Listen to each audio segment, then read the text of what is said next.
Pronto, 15 horas. Então, boa tarde a todas e todos.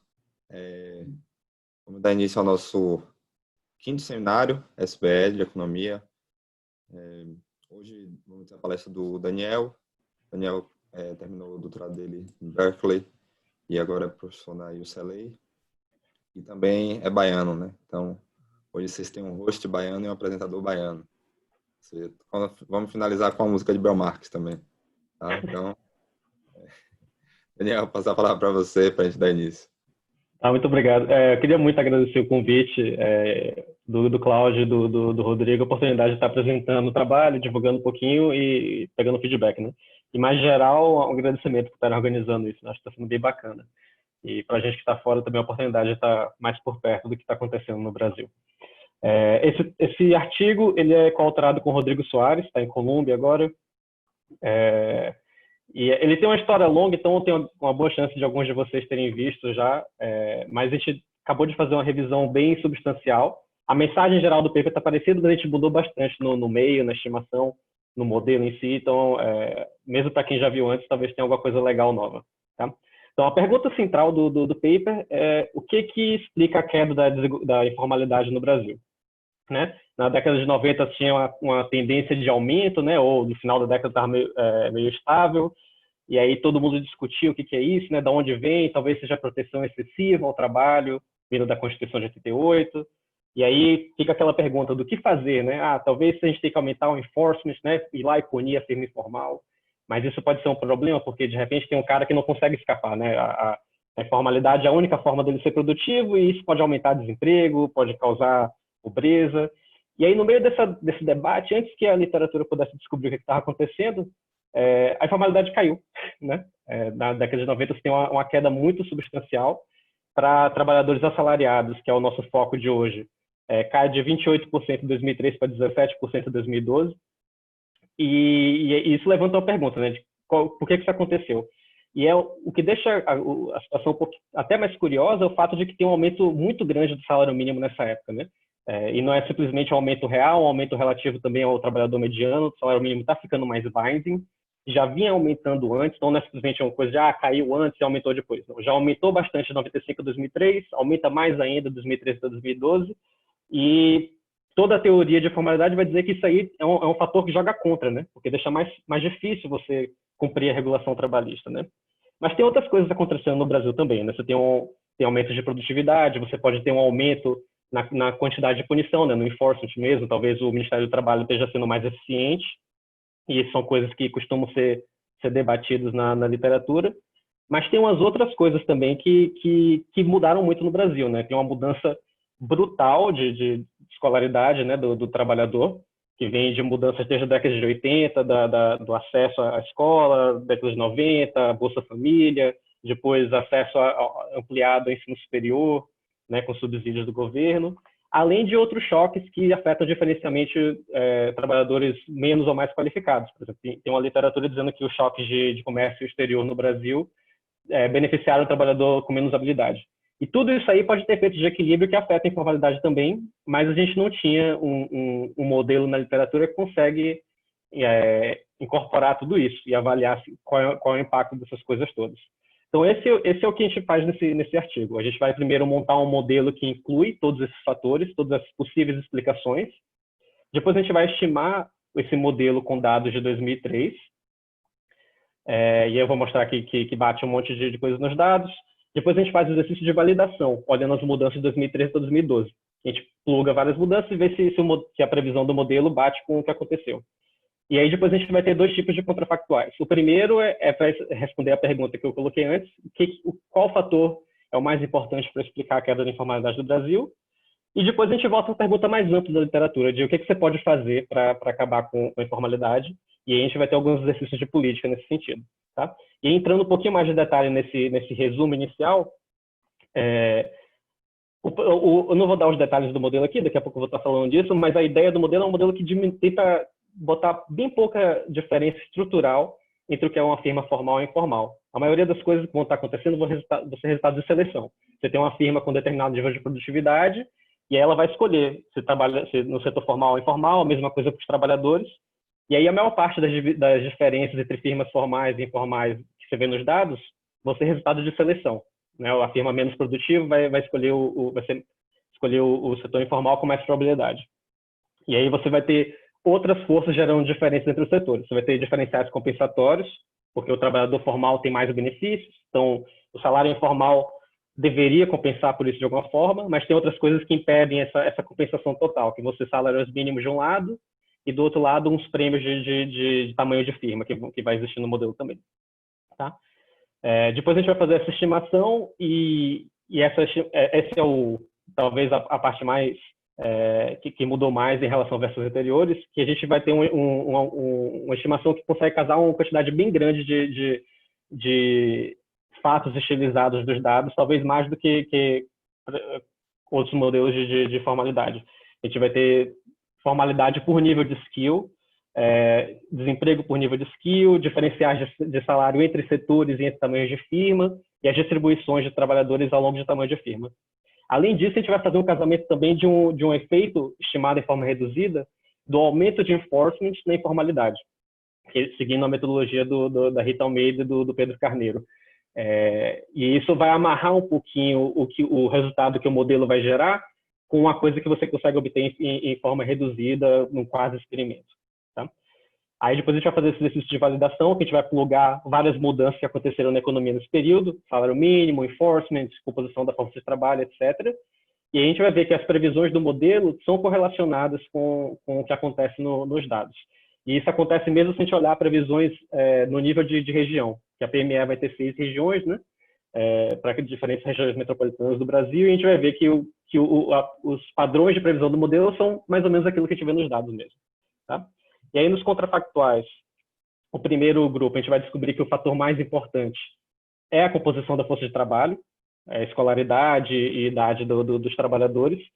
Se não tivesse tido essas mudanças, o nosso contrafactual diz que a informalidade ia ter subido, em vez de cair. Mas não é tudo. Isso não explica, não é suficiente para explicar tudo que a gente vê. Tem outros choques que são importantes, principalmente produtividade e os choques de demanda. Então, na verdade, é uma confluência de fatores que você precisa de todos esses fatores para explicar tudo. E é uma coisa legal que o modelo estrutural permite que você veja, que uma coisa de forma reduzida, ou uma decomposição, tipo o Haka Blinder não ia te dizer, é que ele permite analisar algumas interações interessantes. Por exemplo, o salário mínimo, se você está ao mesmo tempo aumentando a qualificação do trabalhador e aumentando o TFT, o salário mínimo até é bacana, consegue combater um pouquinho de desigualdade.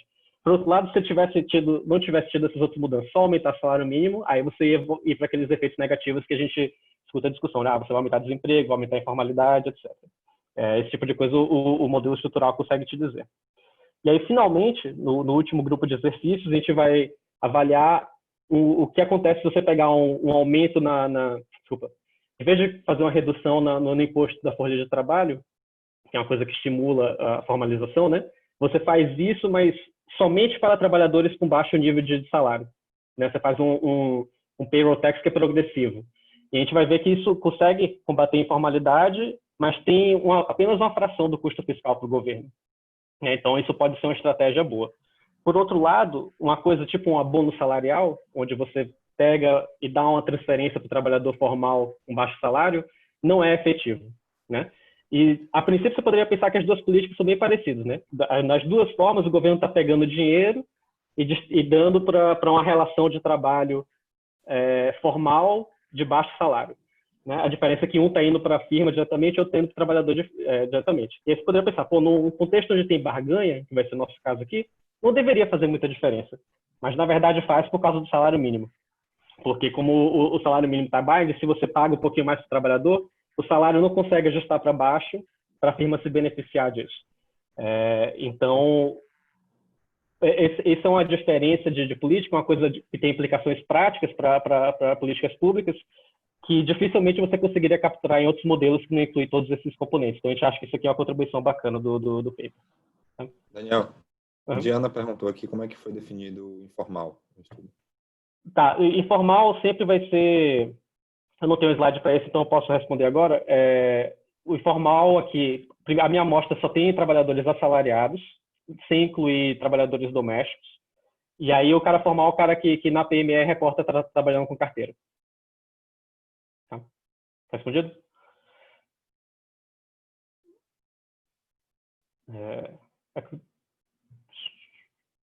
Ok. Vamos lá. Deixa eu voltar aqui. Então, tem algumas eu vou pular aqui um pouquinho, só para que a gente não tenha muito tempo, mas... Não vou pular, não, vou falar. Tem umas contribuições teóricas interessantes também do paper, que primeiro, a gente mostra que você não precisa dessas diferenças estruturais muito... deixa eu colocar de outra forma. Você consegue explicar a diferença entre setores formais e informais nos dados sem precisar recorrer a diferenças estruturais na tecnologia, por exemplo, dizer que a firma informal é intrinsecamente menos produtiva. A gente vai ter tudo isso sendo gerado a partir de seleção e de regulamentação do mercado de trabalho. E esse modelo consegue racionalizar algumas coisas que se observa nos dados, tipo, você tem trabalhadores nos dois níveis de skill, no setor formal e no setor informal, e você tem um prêmio de salário de firma que é maior para o cara de baixo nível de salário, que basicamente é zero para o cara de alto nível. Isso é uma coisa que você vê nos dados, tem um monte de papers avaliando isso e são poucos modelos que conseguem capturar isso aí. E em relação à literatura, tem alguns grupos de papers que são parecidos que a gente faz em alguma dimensão.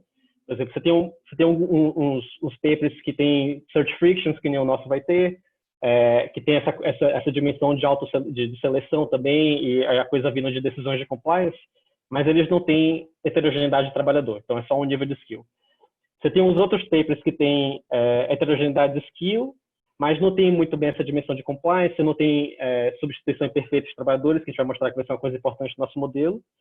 E tem uns outros papers que tem as duas coisas, tem skill e tem essa decisão de seleção, mas são papers competitivos, e aí eles deixam eles abstraem de um monte de dimensões nos dados que são importantes para a nossa questão em particular. Tá? E a gente meio que é uma mistura, uma combinação convexa dessas coisas aí. Então vamos lá. Os dados são esses, são da PME, então a PME ela pega as seis maiores regiões, né? As 6 maiores regiões metropolitanas do Brasil. Então, todos os dados aqui são urbanos, né? Informalidade urbana. Trabalhadores assalariados, a gente não está olhando conta própria e não está olhando trabalhador doméstico. Essa primeira tabela aqui só está mostrando a diferença, a mudança da composição ao longo de grupos educacionais entre 2013 e 2012. Só para fazer o ponto de que essa mudança é muito substancial mesmo, né? Você tinha, mesmo considerando apenas regiões urbanas, 1/3 da amostra de trabalhadores com menos do que 8 anos de escolaridade em 2003, isso cai para 20%. E se você juntar aqui pelo menos ensino médio ou mais que isso, você sai de menos da metade para bem mais da metade, um aumento de 16 pontos percentuais aqui. Então, é uma mudança bem substancial mesmo, né? Agora, olhando os resultados em informalidade e desemprego, a queda é enorme, mas tem, nessas colunas aqui mostrando informalidade, tem duas coisas que eu queria destacar.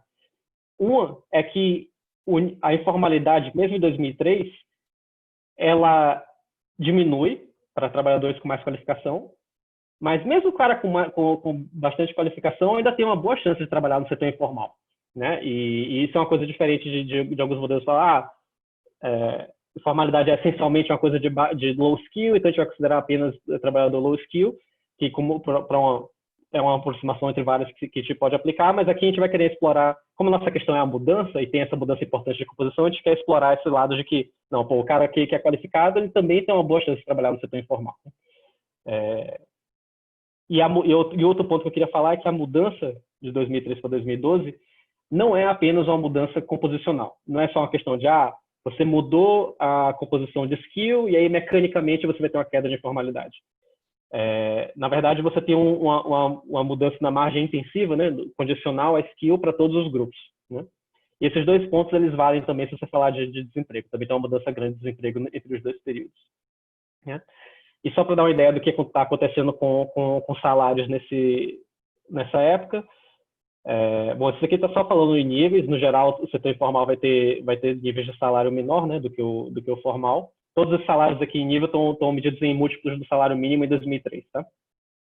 E aí você tem esses aumentos de salários entre 2013 e 2012 que são maiores no setor informal e que são maiores para gente com menos qualificação. Tá? E isso é uma coisa que você tem uma redução em outras palavras, você tem uma redução de desigualdade também nesse período, e isso vai ser uma das coisas que o modelo vai estar captando também. E você também tem uma redução no prêmio, desculpa, isso aqui não é o prêmio, isso aqui é o diferencial de salário bruto entre no formal e informal. Isso aqui está incorporando também potenciais efeitos de seleção, né? Talvez tenha trabalhadores menos qualificados na média no setor informal, mas essas diferenças estão diminuindo também ao longo do tempo. E isso vai ser uma coisa que o modelo também vai conseguir capturar. Então tá, então vamos se não tiver mais perguntas aqui dos dados, vamos pro modelo. E a ideia aqui, eu não vou ficar derivando as equações todas do modelo, eu quero basicamente falar das hipóteses que a gente faz e depois eu falar o que o modelo cospe, né? E aí, quem quiser detalhes, pode falar comigo depois ou dar uma olhada no paper. O modelo vai ter dois níveis de skill, a gente vai chamar de skilled e unskilled, e a fração de trabalhadores skilled vai ser exógena na força de trabalho. Então, não vai ter decisão do cara ir para a escola nem nada assim. Esse parâmetro aqui, esse eta, ele tem um subscrito R, porque tem várias coisas que a gente vai permitir que mudam entre regiões, né? Entre as regiões metropolitanas da PME. E isso é uma das coisas que vai mudar quando a gente fizer o contrafactual de 2003 para 2012. Tá? As firmas do modelo vão ser heterogêneas em produtividade. E a gente vai dizer que esse Z de produtividade varia de 1 a 10 mil e vai ser um Pareto nesse intervalo, um Pareto truncado. Né? E a ideia da Pareto é só que aquela coisa que tem muita firma com boa produtividade, mas também tem uma cauda longa ali de firmas com produtividade enorme. E ela é truncada só por motivos computacionais mesmo, para ficar mais fácil. E a função de produção, que aqui é a parte mais importante desse slide, e um ponto bacana e central do paper, tem vários componentes aqui nessa equação, então eu vou explicando um por um aqui. Primeiro vai ter esse AR aqui, que vai ser uma produtividade, um TFP, né, uma produtividade total dos fatores, que vai variar por região, que vai poder variar ao longo do tempo também. Depois tem o Z, que é a produtividade particular da firma, tá? E aí depois tem esse componente aqui, que é basicamente um agregador, né, com elasticidade de substituição constante. A elasticidade de substituição vai ser determinada por esse parâmetro gama, tá? E aí no final de tudo isso vai ter esse alfa aqui. Normalmente, se fosse só uma CES normal, ia ter 1 sobre gama, né? Só que aqui tem um alfa sobre gama. Esse alfa é o retorno de escala. Vai ser uma coisa entre 0 e 1. Vai dizer que a firma tem retorno decrescente de escala. E isso aqui vai dizer que a gente vai ter uma firma pequena, uma firma com tamanho definido no modelo, né? Não é uma firma representativa. A outra parte bacana aqui é esse B de Z aqui. Então, o B, que é o peso do high skill na produção, não é constante, não é igual entre todas as firmas. Ele vai ser uma função crescente ao longo das firmas. E vai ser uma função que tem esse formato aqui paramétrico. No paper em si, a gente deriva tudo com fórmulas gerais. Isso aqui só entra na calibração, mas eu achei mais fácil na apresentação já falar direto qual o formato para vocês terem a coisa mais concreta na cabeça. Esse formatinho aqui, ele depende desses dois parâmetros, que basicamente vão estar regulando o nível em geral, qual o peso geral de high skill ou low skill na produção, e quão rápido isso muda ao longo da distribuição de firmas. Tá? Mas a ideia geral é essa firma que é mais produtiva, ela não só vai ser maior, vai ser mais produtiva, mas ela vai ser mais intensiva em skill também. O Áureo de Paula fez uma pergunta no chat. Então, Capital e bens intermediários seriam parte, dizer? Sim, acho que você pode interpretar dessa forma, ou de A ou de Z, né? Você pode estar afetando todas as firmas ou pode estar afetando as firmas de forma relativa. Eu falei que pode estar no A porque você pode ter diferenças entre regiões também, né? Nesses fatores, ou de infraestrutura, coisa assim. Mas sim, não tem, isso não vai existir de forma explícita. Toda a heterogeneidade vai estar através do Z, então você poderia pensar que de repente tem um mercado competitivo para essas coisas, né? E aí isso meio que acaba sendo absorvido pelo Z. Respondido? Ele fez outra pergunta.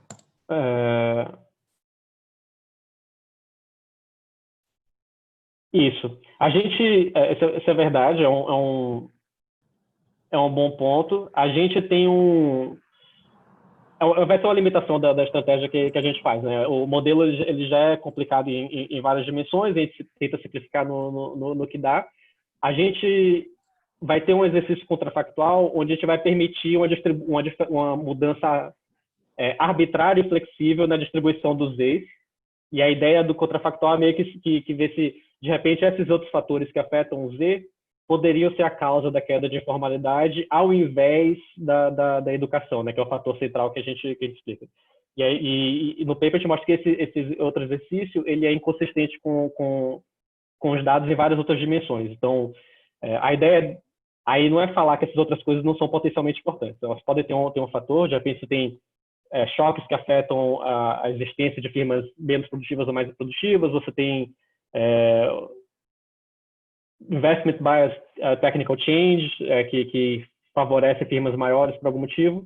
O ponto é, essas coisas podem estar lá, podem estar jogando a favor, podem ajudar a explicar, mas o que a gente mostra nesses robustez é que sem a mudança de composição da força de trabalho é muito difícil explicar os dados. Mas é até aí onde eu consigo chegar. Não consigo dizer que essas coisas não têm uma importância, não. Elas podem ser importantes também.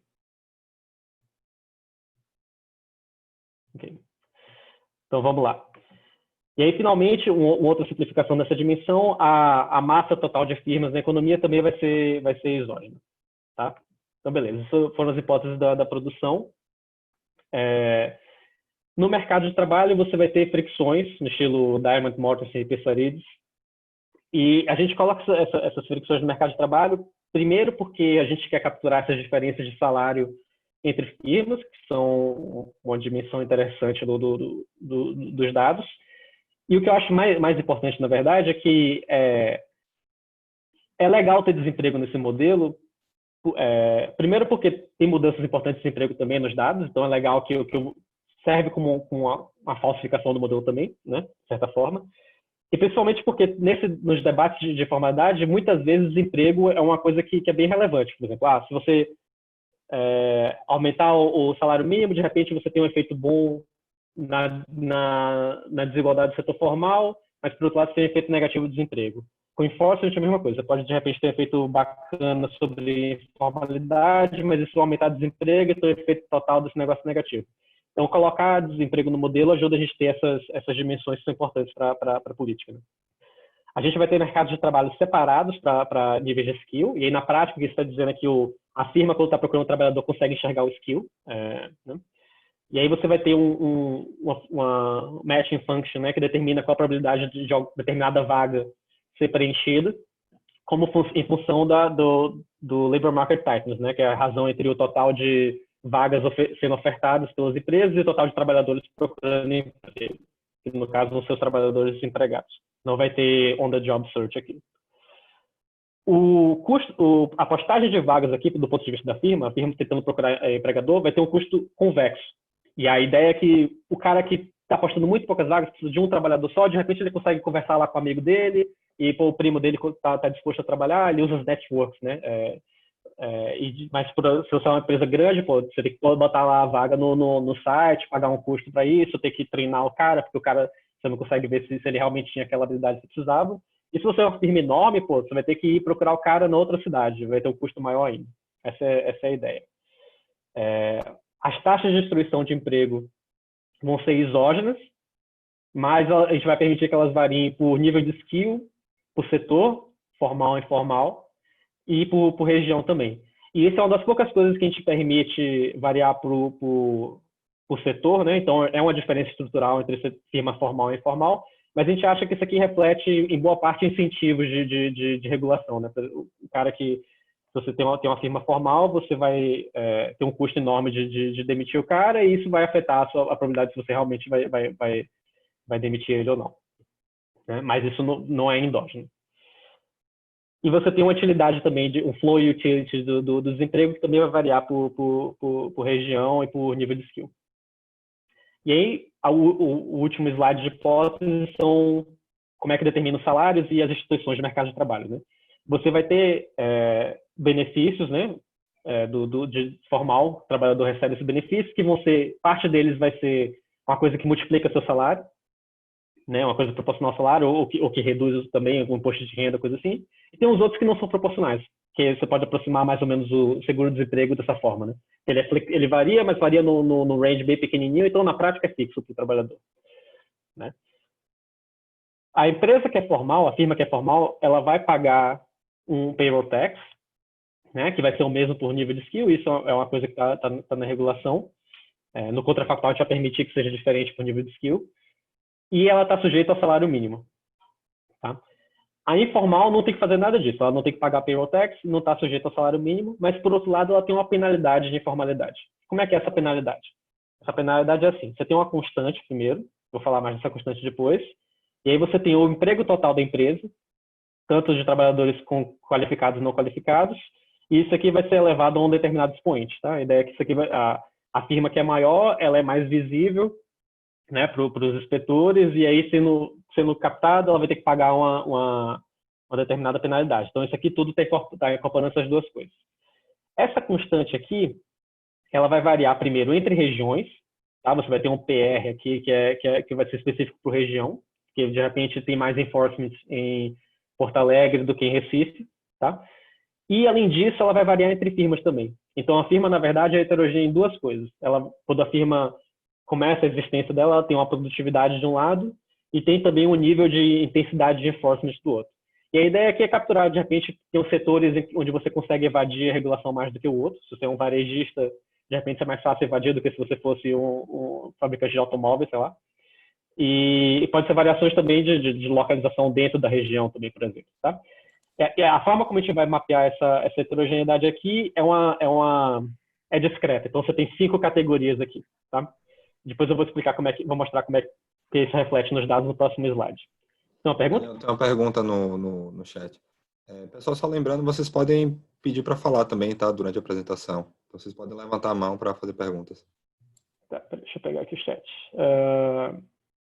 Por que de teta não varia, não seria igual à razão de oferta e demanda de vagas teta? Isso é uma formulação comum na literatura. A ideia é que, tipo assim, para trabalhar, para conseguir um emprego, demanda tempo. Tá? Então, não é necessariamente verdade que todos os trabalhadores, em cada período, todos os trabalhadores vão conseguir emprego, né? Porque não é isso que você vê nos dados, né? Você tem um pool de gente procurando emprego, tem um pool de firmas procurando, mas nem tudo se resolve em um período só, né? Então, a forma como a literatura, a forma mais simples, tem várias formas, a forma mais simples da literatura modular isso é falar, você tem uma função emissão, que depende do número de vagas sendo oferecidas, número de trabalhadores, e isso vai dizer o número de contatos que acontecem no tempo, e aí você consegue reformular isso nessa probabilidade de coisa. Mas a ideia é essa. Isso fica mais complicado ainda porque esse modelo aqui é de tempo contínuo, então nem dá para dizer que todo mundo faz o match em um instante de tempo, né? Mas é isso. A resposta é essa. Deu para pegar ou não? Acho que sim, né? Então vamos lá. Então, beleza. Então tem essa heterogeneidade no enforcement. O salário vai ser determinado por barganha, tá? Então, só que vai ser uma barganha no contexto onde você tem retorno decrescente de escala, você tem 2 tipos de níveis de skill com substituição imperfeita na firma, e você tem o salário mínimo. Então, o que a gente faz aqui é pegar o paper do Kahoot Mark Wasmer, que estende o resultado exclusivo para esse contexto do Search Frictions, e aí, em cima disso aqui, a gente vai colocar maneira de benefits, payroll taxes e o que acontece quando você tem um salário mínimo, tá? E aí, a última hipótese do modelo, para fechar, as firmas aqui, elas vão fazer a decisão de se ela quer ser formal ou informal no início do tempo, tipo, começou o mundo, a firma descobriu que ela tem uma determinada produtividade, um determinado nível de enforcement, vai decidir se ela quer ser formal ou informal e acabou. A decisão é essa. E a ideia aqui é só simplificar, mas porque o modelo ele é meio complicadinho, então onde a gente consegue simplificar, a gente simplifica. Então, isso aqui dá para a gente é que a gente não precisa se preocupar com dinâmica fora de steady state. Tá? Tudo que a gente vai fazer aqui vai ser em steady state. Então, quando a gente compara, quando a gente fala de mudança estática comparativa, está falando um steady state com outro steady state. E aí acho que a gente acha que isso é razoável, porque a gente está falando de 2013, 2012, deu tempo da economia ajustar a essas mudanças. Tá? Tem uma pergunta de Tomás. Então, tá. Cadê?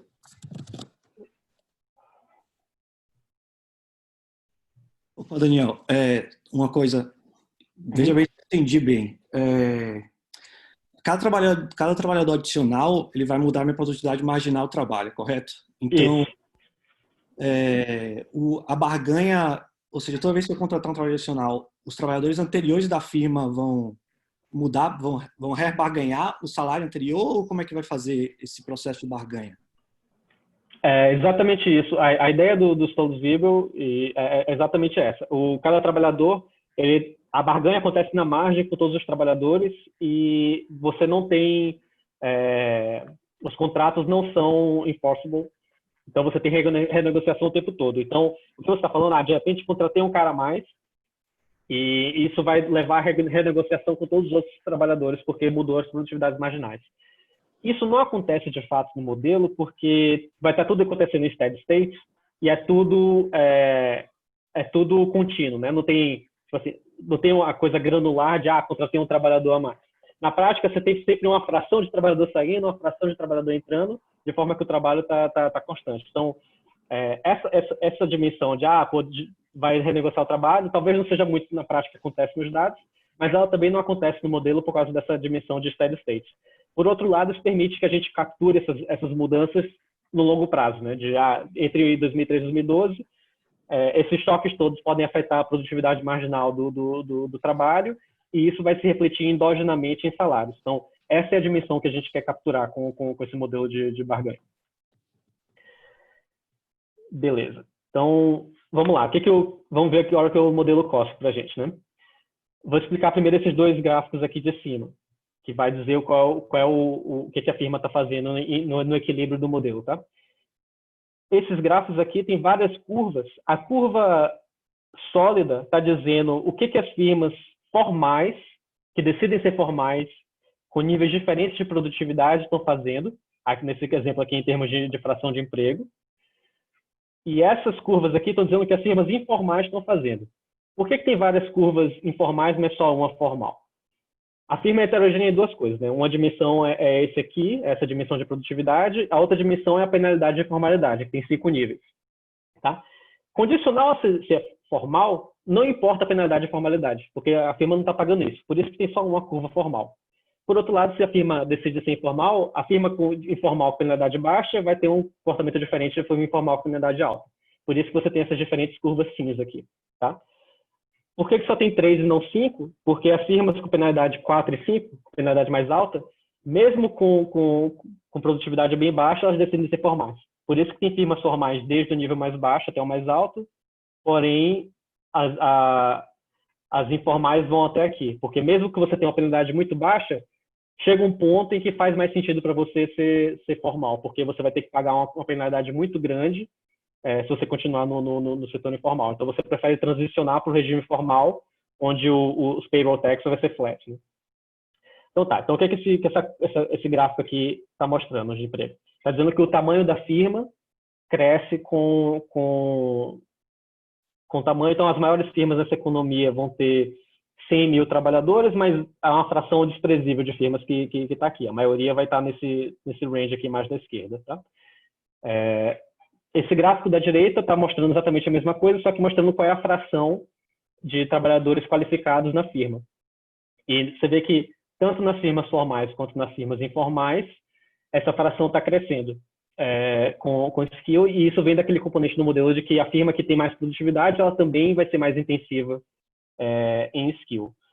Uma coisa bacana desse modelo é que, se você comparar a firma formal com informal aqui nessa dimensão, você vê que a formal ela é mais intensiva em skill, mesmo com produtividade baixa. E isso aqui é um reflexo de salário mínimo. Porque se você tem um salário mínimo binding na economia, o custo relativo de contratar o trabalhador low skill para a firma formal é maior. Então, essa firma vai preferir contratar menos gente, porque ela tem mais custo de trabalho, então ela é menor. Tá? E ela também tem um mix mais voltado para high skill. Tá? E isso tudo vai estar batendo com coisas que tem nos dados. Os gráficos de baixo mostram as distribuições do modelo. Aqui isso é a distribuição de firmas. Você vê que é uma parede, então você tem um monte de firmazinha, a linha tracejada aqui, né? É a distribuição das firmas. Um monte de firma pequenininha e aí quase nada grande, né? Mas Se você olhar o tracejado aqui em termos de emprego, aí é bem mais bem distribuído, né? Porque as firmas pequenininhas, essas firmas grandes são muito poucas, mas elas contratam muita gente, né? Então, se você olhar ao longo da distribuição de trabalhadores, onde é que eles estão, em termos das firmas, vai estar mais voltada para cá.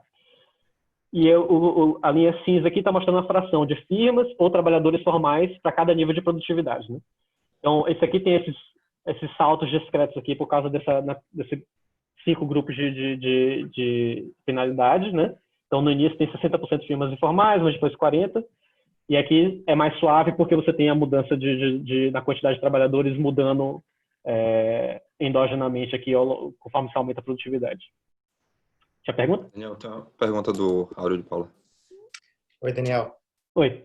A distribuição de K e Z são independentes? São independentes. Elas endogenamente acabam sendo correlacionadas tipo, se você pensar em termos da intensidade do enforcement, vai estar relacionado com o Z, porque depende do tamanho de firma, né? Mas é isso. Para aí. Em termos estruturais e coisas. K segue uma distribuição uniforme, você mencionou, que é independente de Z. Isso. Seria possível identificar alguma correlação entre essas variáveis usando basicamente o tipo de raciocínio que você utilizou para dizer que firmas formais eles vão ter ainda uma presença aí no rabo do lado esquerdo do gráfico e tudo mais? Porque eu imagino que se você for começar a pensar sobre a narrativa do modelo, você imaginaria que haveria uma correlação entre K e Z, não? O que eu acho que eu não vou te dar uma resposta definitiva aqui, porque eu sinceramente não pensei muito nesse ponto que você está falando. O que eu pensei é o seguinte, eu acho que é difícil identificar porque... Deixa eu voltar aqui para o modelo para mostrar o que eu estou falando. Esse expoente aqui, que liga a intensidade final do enforcement ao tamanho da firma, isso aqui vai ser estimado também. É um grau de liberdade na estimação. Então, eu acho difícil que eu consiga separadamente identificar esse cara aqui e uma correlação possível entre o P e o Z. Então, acho que seria... Eu consigo ver dificuldade. Eu consigo também ver que vai haver uma correlação em equilíbrio. A história basicamente é voltar à narrativa do modelo e imaginar que talvez haja também uma relação entre esse determinante de penalidade e a produtividade, mas eu entendo as dificuldades em lidar com isso. Talvez em olhando para a robustez dos contrafactuais, imaginando que se na verdade for correlacionado, aumentar a correlação com o contrafactual. Porque o grande problema aqui seriam repercussões para os exercícios quantitativos depois, eu imagino. De você presumir que há uma independência quando na verdade não há, né? Então, mas eu não sei o quanto isso é... Eu tenho que pensar mais. Eu não sei o quanto isso levaria a problema por causa disso. Se você pensar não em termos do estrutural do P aqui, mas se você pensar em termos desse componente como um todo, isso aqui vai estar correlacionado nos dados, né? Então, eu não sei qual seria a implicação, mas é uma coisa que a gente pode investigar. Ok. Obrigado. O Rodrigo Soares também respondeu em parte ao Áureo no chat. É isso, acho que tem isso também. Tipo, as escolhas endógenas da firma, de ser formal ou não, e do tamanho da firma, vão estar causando a correlação entre o enforcement efetivo e a produtividade. Então, beleza. Então, esse aqui foi esse gráfico. Agora, deixa eu mostrar o gráfico de resultados do modelo em termos de salários. Eu vou pular a equação, que é mais fácil mostrar aqui em termos dos gráficos. O que vai acontecer vai ser o seguinte. Vamos olhar essa primeiro gráfico aqui da esquerda, que mostra salários informais. O que está acontecendo aqui é que se você pega uma firma que é pequena, o salário informal, que é o cinza, vai ser maior do que o salário formal. Isso aqui é a relação de diferencial compensatórios acontecendo no setor, gerando diferenças de salário do setor informal e formal. E a ideia é que isso funciona nessa margem aqui, porque, primeiro, o trabalhador high skill não está sujeito ao salário mínimo. Então, o salário mínimo não é relevante para o cara qualificado. E segundo, porque essas firmas que são pequenas, elas não têm um prêmio de tamanho de firma relevante. A ideia é que o custo de substituir trabalhador aqui nessas firmas é muito pequeno, então o que você está vendo realmente o custo de oportunidade da firma é o reservation value do trabalhador. Então, o que acontece aqui é isso, a firma precisa pagar uma compensação para o trabalhador estar disposto a ir para o setor informal.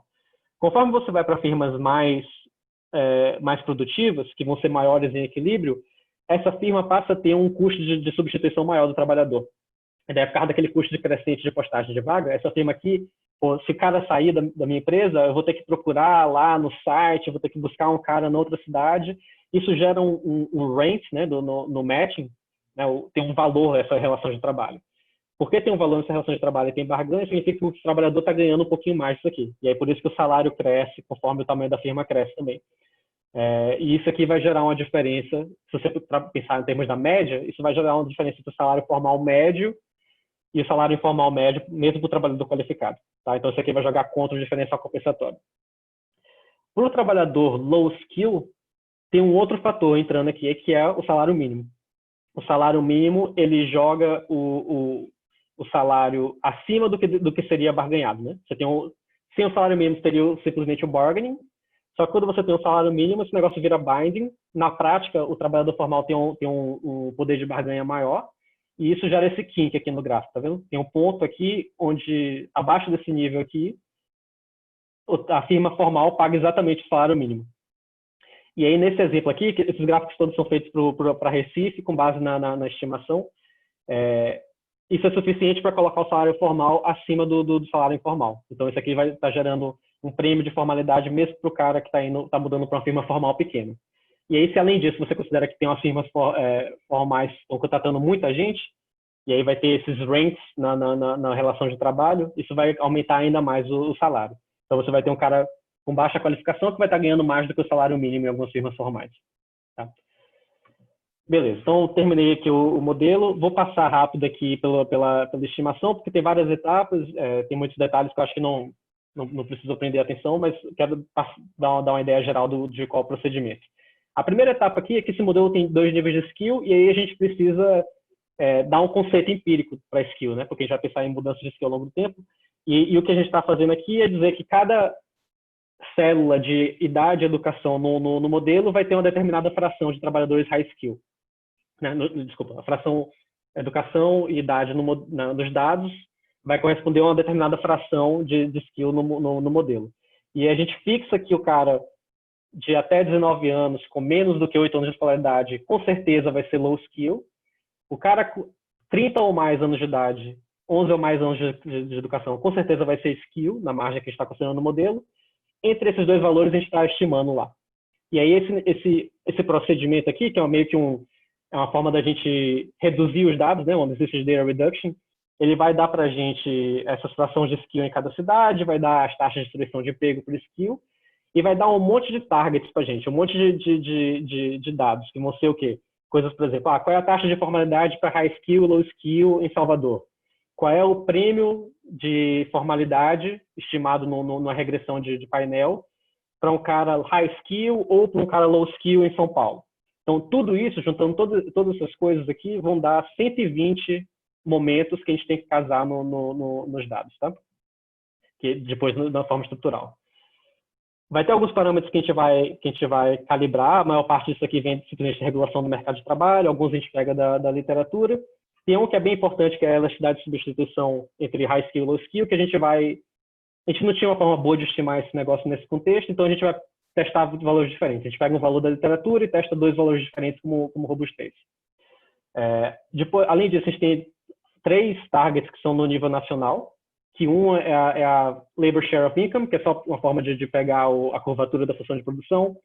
A gente tem esse efeito de forma reduzida do enforcement sobre a taxa de informalidade, que vem de um design do Almeida e Carneiro, que a ideia é explorar a distância de determinados municípios para escritórios do Ministério do Trabalho, e além disso o número de inspetores naquele escritório. E dá para ler o nosso paper, o paper dele se quiser em detalhes, mas a ideia é que você consegue fazer uma regressão de IV para determinar esse efeito, e a gente usa esse IV para pegar esse target.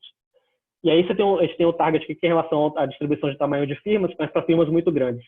Só porque a gente tem essa distribuição Pareto e a gente quer a PME só dá coisa de tamanho de firma até 10 trabalhadores, a gente quer uma coisa mais lá na cauda por ter certeza que o modelo está dizendo alguma coisa que faz sentido. Tá?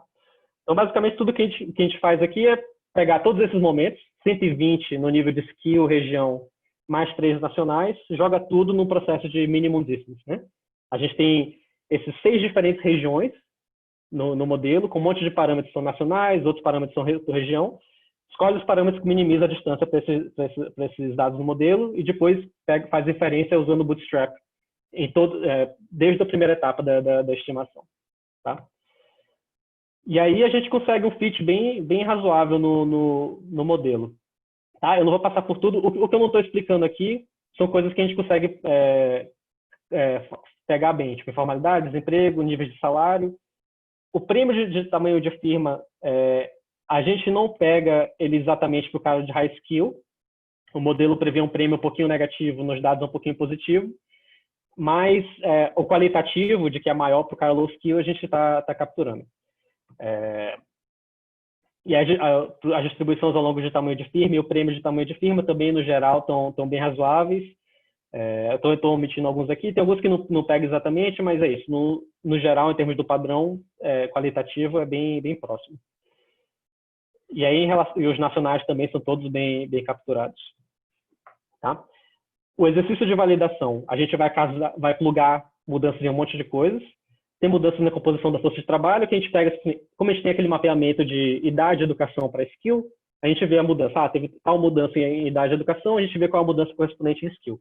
Né? Tem mudança de salário mínimo, de enforcement. As mudanças de payroll tax e benefícios são bem pequenas de um período para o outro. E, além disso, a gente quer ter mudanças também de produtividade e a gente quer que tenha potenciais choques de demanda que afetam a demanda por high skill e low skill, que é uma coisa que é discutido nessa literatura e a gente quer que o modelo incorpore isso. E a forma como a gente faz é que a gente estimula para cada região, a gente permite que 2 parâmetros aqui da função de produção mudem de forma que a gente casa as mudanças de salário para cada nível de skill em cada região. Tá? E você pode pensar nisso como um efeito fixo de produtividade para cada tipo de trabalhador em cada região. Tá? Então, vamos lá. Qual é o resultado desse exercício de validação? É que as mudanças são quase todas na direção que a gente vê nos dados. Tá? Em termos de quantitativos, a gente explica mais ou menos 60% da queda de informalidade e da queda de desemprego. Mas a gente consegue replicar várias coisas interessantes. Por exemplo, não é só um efeito composicional, tem um efeito condicional ao nível de skill. A gente também captura isso. Esse nível composicional é maior para low skill. A gente também captura isso. Salários não é a validação, porque a gente fez o matching por construção, né? Mas os prêmios de informalidade, os prêmios de tamanho de firma também caem, que é o que acontece nos dados. Novamente, o quantitativo não está exatamente certinho, mas o qualitativo está na direção certa. E a maioria dos de tamanho de firma a gente também consegue pegar. Tá? E aí, se a gente fizer um teste mais forte ainda do modelo, falar, será que a mudança que o modelo prevê para diferentes regiões, né, para diferentes regiões metropolitanas, também casa com os dados? E na média, né, não é exato o match, mas a curva correlaciona. Aqui, esses caixinhas estão mostrando a mudança nos dados para 6 diferentes regiões da PME, e aqui é a mudança no modelo. Tá? E essa linha tracejada aqui está dizendo que tem uma correlação positiva entre a previsão do modelo e o que acontece nos dados. Isso vale para a taxa de informalidade como um todo e para o diferencial de informalidade entre high skill e low skill. Daniel, tem uma pergunta do Gabriel Luciano. Tá. Oi, Daniel, tudo bem? Beleza? Beleza. Só para entender, então, para separar, por exemplo, a determinação do skill premium por região, tem 3 coisas que estão mudando. A composição da força de trabalho e tem os 2 choques, o B e o A, é isso? Isso. E aí, só que quando vocês pegam mudança da composição da força, tudo que é mudança de escolaridade, independente de qualidade, está sendo carregado como mudança de produtividade da força de trabalho, certo? Uhum. Então, e aí, se você já superestimando o aumento da qualidade da força de trabalho por essa dimensão, você está subestimando o papel desses choques de demanda, certo? Então, ou não? Só... Se eu entendi bem o que você está falando, é que você pode ter mudanças na qualidade da educação Então, de certa forma, a mudança no mapeamento entre idade e educação nos dados e skill no modelo. Exato. E eu concordo com você. O que vai acontecer é que, se isso for simplesmente, por exemplo, você está mudando a quantidade de efficiency units of labor entre esses dois tipos, a implicação prática é que você pode estar atribuindo parte do que veio de educação para o A ou para o B1, para a região. Né? Então, na hora que você fizer a decomposição, você pode estar jogando para um fator o que era do outro. É isso, porque o que eu acho que, na verdade, pode acontecer o contrário, na verdade. Como aumentou muito a quantidade de educação, mas não necessariamente a qualidade, porque a produtividade de trabalho parece não ter aumentado muito nesse período, você está subestimando, talvez, os choques de demanda que tenham sido... enfim. E aí, minha preocupação, na verdade, como é que o modelo reagiria para esse segundo período pós-2013, 2014, onde a gente está vendo como se fosse uma reversão desse processo sem uma mudança na composição da força de trabalho. Então, se você puder comentar isso em algum momento, é só uma coisa que eu fiquei pensando aqui. Tá. Obrigado. Só para a gente faz esses dois exercícios de robustez. Não está aqui agora. A gente faz esses dois exercícios de robustez que são... Imagina que não teve nenhuma mudança de composição, tá? Mas a gente permite que o A mude, que o B mude e que mude flexivelmente alguma outra coisa, tipo enforcement ou, no outro caso, o parâmetro de distribuição de firmas, né? E, de certa forma, isso poderia pegar. Imagina que não teve, de fato, muita mudança na qualidade de educação, ou teve simplesmente a mudança na quantidade de efficiency units, mas não tem essa dimensão de imperfect substitution. O que a gente mostra é que esses outros contrafactuais, eles não batem muito bem com os dados e você precisaria ter um valor ridículo de enforcement para casar o que acontece. Então, eu concordo com você que esse mapeamento provavelmente não é perfeito e você tem mudança na qualidade de educação, mas eu acho que, ao mesmo tempo, é difícil, uma história em que não tem nenhum aumento na qualidade de educação é muito difícil de conciliar com os dados. Não, concordo. Obrigado. E aí, em relação ao que acontece depois de 2012, cara, putz, eu não entendo muito disso, não, porque foi muito difícil acompanhar o que está acontecendo com o Brasil depois, e eu não me sentiria confortável de falar muito sem olhar com bastante cuidado os dados, e isso eu não fiz. Tá? Então, vamos lá, rapidinho. Pois é.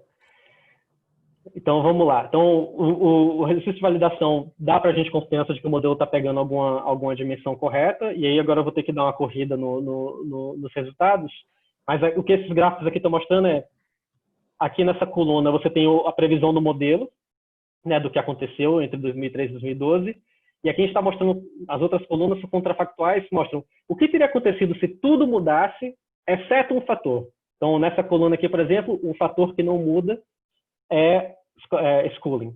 E aí a diferença desses números aqui, na primeira linha, está dizendo que, em vez da informalidade ter caído em 6 pontos percentuais, que é o que o modelo prediz, teria subido em 3,4 pontos percentuais. Né? E aí você teria muito menos redução de desigualdade, por exemplo. Por outro lado, se não tivesse salário mínimo, a queda de informalidade teria sido maior ainda. Tá? E aí o resumo dessa tabela aqui, que não vai dar tempo de passar em detalhe linha por linha, número por número, é esse. Schooling é o mais importante na lógica do modelo, mas você tem esses fatores de produtividade aqui que também são importantes. Do outro lado, enforcement é um pouco menos importante. Tá? A gente faz alguns exercícios de validação para ver se os resultados fazem sentido. Primeiro, a gente testa, como eu falei antes, a gente testa diferentes valores desse parâmetro que a gente não consegue estimar, que é a velocidade de substituição entre low e high skill.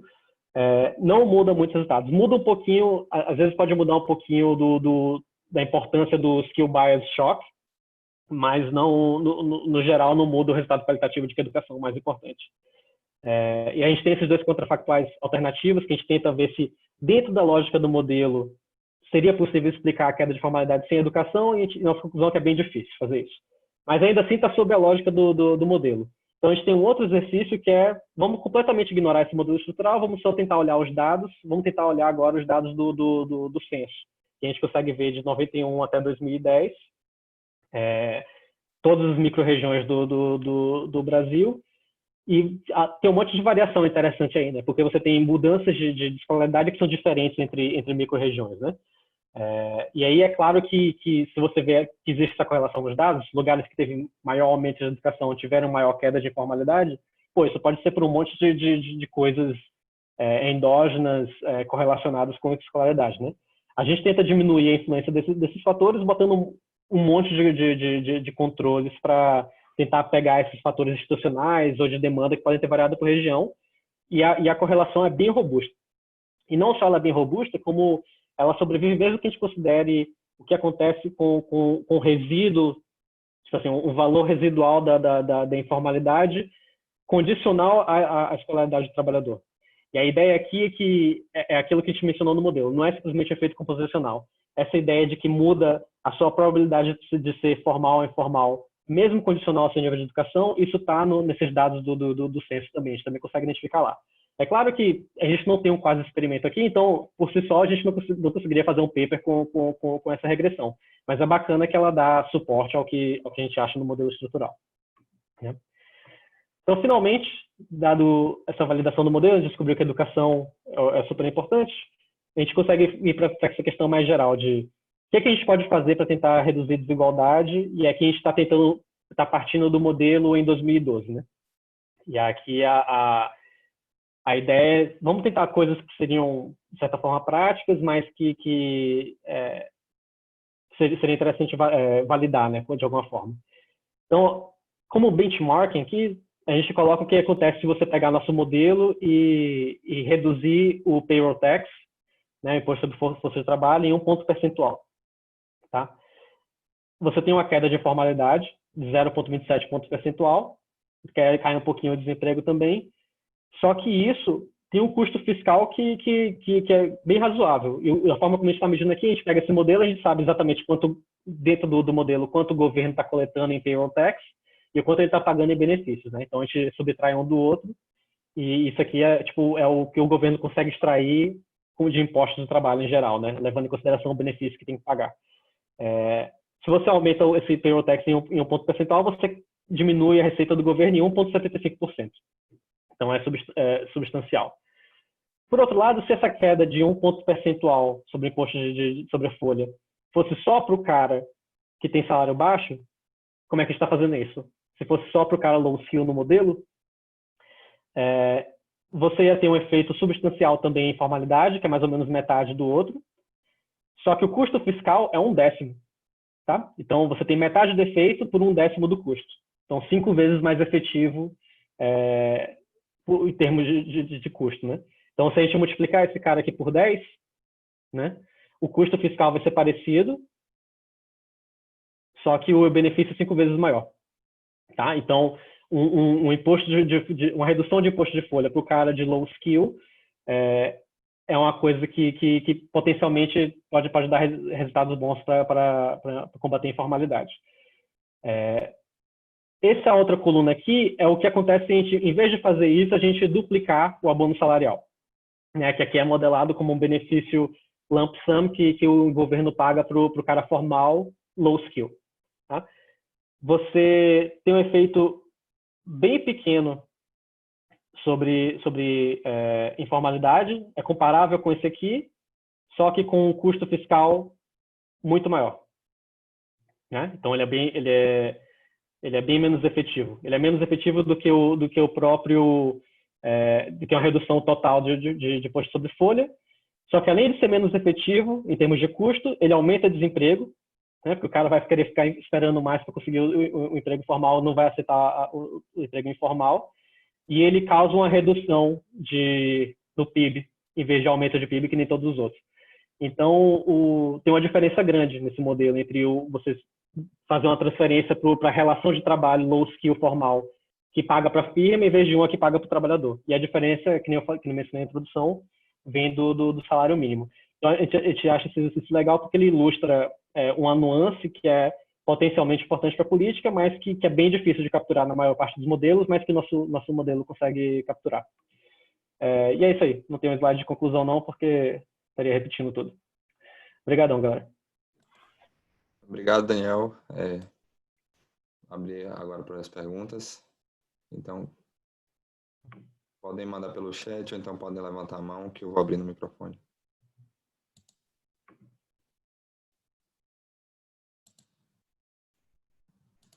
Tomás. Pronto, Daniel. São duas perguntas, na realidade. Primeiro que você passou bem rápido na equação de salários, né? Então eu fiquei ali um pouco na dúvida. Como é que seu modelo gera o firm size premium? Eu vi que você tem várias fontes de heterogeneidades, então eu fiquei um pouco curioso com isso. E segundo, se eu entendi bem, mesmo condicional ao tamanho da firma, ainda vai haver uma dispersão dado o tamanho da firma, correto? Então, será que dá para comparar com isso com os dados para ver como é que seu modelo, uma forma de validar esse modelo, se você já olhou isso? Vamos lá. No primeiro ponto, eu posso voltar para a equação de salário, então, já que dá uma oportunidade de falar. Então, o que gera isso, essa dispersão, que é uma coisa que não existia na versão anterior do paper, é a convexidade no custo de postagem de vaga, que é essa ideia de que se você está contratando só um ou dois caras, você praticamente não tem custo, você está pegando o seu primo, mas se você tem 10 mil funcionários, você tem um custo grande de treinamento e de divulgação dessa vaga de trabalho. Isso é capturado aqui nesse custo marginal de postagem, que é essa função que formal ou informal, pode variar por setor. Tá? E aqui dentro, esse fator aqui é em equilíbrio a quantidade de vagas que essa firma Z está postando. Né? E isso como a firma mais produtiva vai querer contratar mais gente, para contratar mais gente e manter essas pessoas em steady state, ela tem que estar sempre postando muitas vagas. Né? Para postar mais vagas, ela tem um custo maior. Então, significa que o custo de substituir o trabalhador, caso ela perca um cara maior. E aí, como tem essa barganha, significa que ela divide um pouquinho desse benefício de ter uma relação de trabalho com o trabalhador. Tá? É isso que gera o prêmio de trabalho. Não sei se ficou muito claro. E aí... tá, mais ou menos. Mas só uma pergunta em relação a isso. Então, ou seja, é possível que eu tenha firmas de vários tamanhos diferentes e dentro, ou seja, condicionar o tamanho da firma por causa pelas search frictions, firmas que têm um Z muito alto não consigam ter o tamanho necessário, ou seja, o tamanho ótimo que elas desejariam. Não, isso não acontece por causa das simplificações que a gente faz de tirar a granularidade, tirar a dinâmica. Então, está tudo acontecendo em steady state, está todo mundo fazendo, todas as firmas estão fazendo exatamente o que é ótimo para elas conseguem fazer isso. Então, dentro do setor formal, sabendo o seu Z, você sabe exatamente qual é o tamanho em steady state. Por isso você tem essa curva aqui, o tamanho e o salário. Para a firma informal, você tem essa variação, porque além dessa dimensão de heterogeneidade, que é o Z, você tem também essa penalidade de formalidade. Mas ainda assim, esse cara está fazendo exatamente o que ele quer. Certo, agora está claro.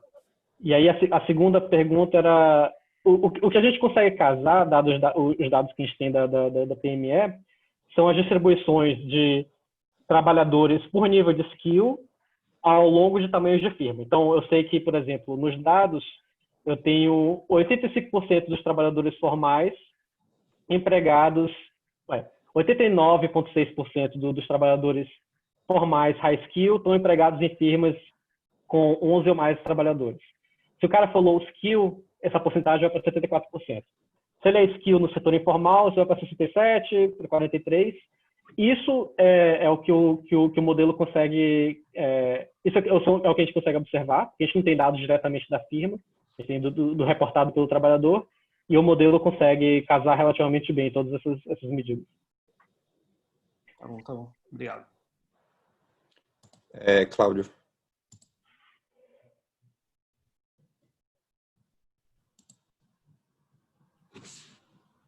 Tudo bem, Daniel? Beleza?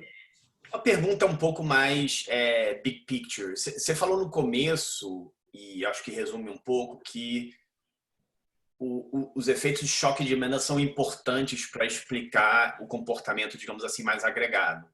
Uhum.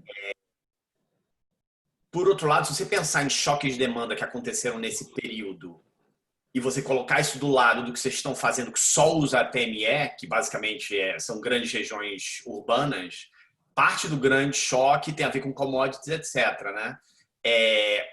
O que vocês têm em mente aqui? Se vocês tivessem que explicar quais foram esses choques de demanda complementares e por que eles afetavam setores que eram, digamos assim, informality intensive, de certa forma. Porque tem uma confusão um pouco, você fala assim, setores informais, mas na verdade não existe setores informais, de certa forma, porque você tem trabalhadores high skill, como você mostrou no começo, que não tem carteira assinada, então assim, é difícil dizer o que significa.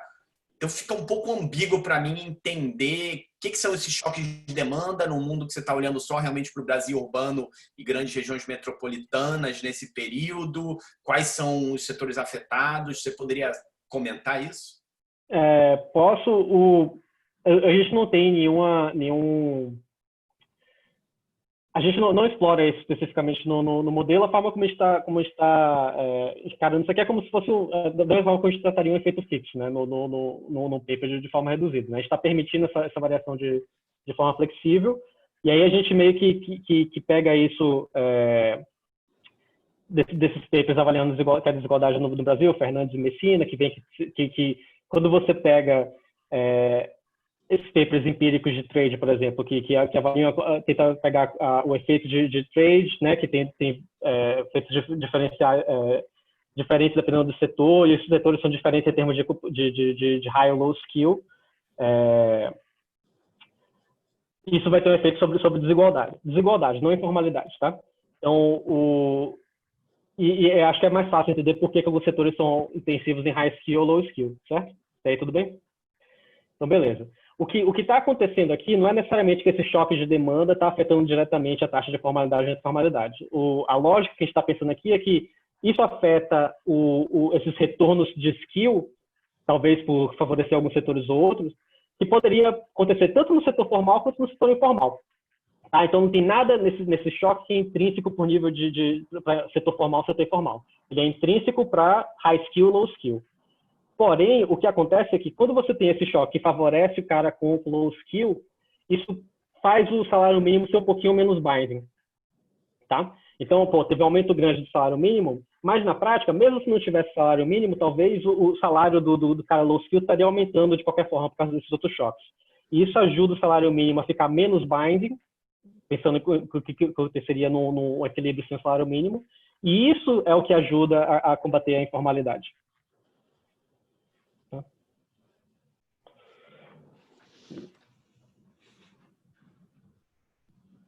Teve alguma pergunta? Mais alguma pergunta?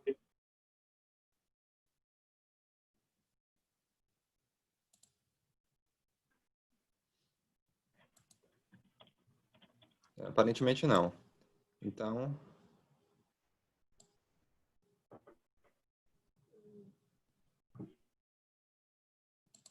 é isso. Então, Daniel, obrigado novamente. Agradecer pela participação. Agradecer a todos que ficaram até agora na apresentação. Vamos bater palma aqui para o Daniel, né? Muito obrigado, galera. Obrigadão e mais uma vez obrigado ao Cláudio e ao Rodrigo aí pela organização. É isso. Então, até a próxima semana, pessoal. Até mais. Boa tarde, boa noite para vocês. Bom dia, né? Para alguns também.